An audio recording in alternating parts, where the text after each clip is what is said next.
Okey, hari ni ada mainan baru ke? Adalah ni. Tengok ni, sebelah. Tengok ni. Apa tu?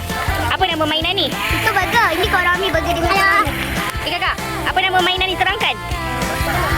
Okey, ni spin rush. Best korang. Cakap. Sebabnya, korang boleh main putar-putar dekat tangan. Dan boleh hilangkan stres macam squishy juga. Okey. So, dia ada berapa lah? Ada banyak tak? Banyak lah. So, yang mana yang... Dengarlah, yang mana yang nak cari apa ni? Squish rush dia. Boleh cari kat mana?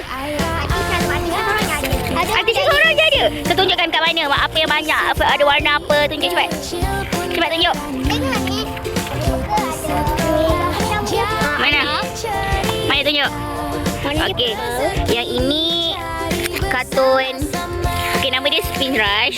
So dia warna purple. Dia main dia putar-putar picit-picit macam tu. So, ada banyak dekat sini yang baru-baru, penuh lagi. So siapa yang nak cari boleh datang pada Speedy sambil berada, sambil main dengan kawan-kawan.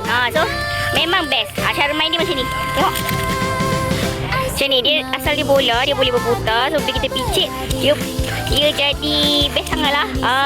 So korang boleh dapat kat kedai Antisha. Banyak-banyak warna ni saya suka. Ada warna pink merah. Jadi pink merah. So dekat sini dia ada warna ni, warna merah, warna purple slow, hijau. So squishy pun masih ada. Dumpling pun ada. Macam-macam ada ni. Korang boleh datang kat Padang CBD sebelah futsal.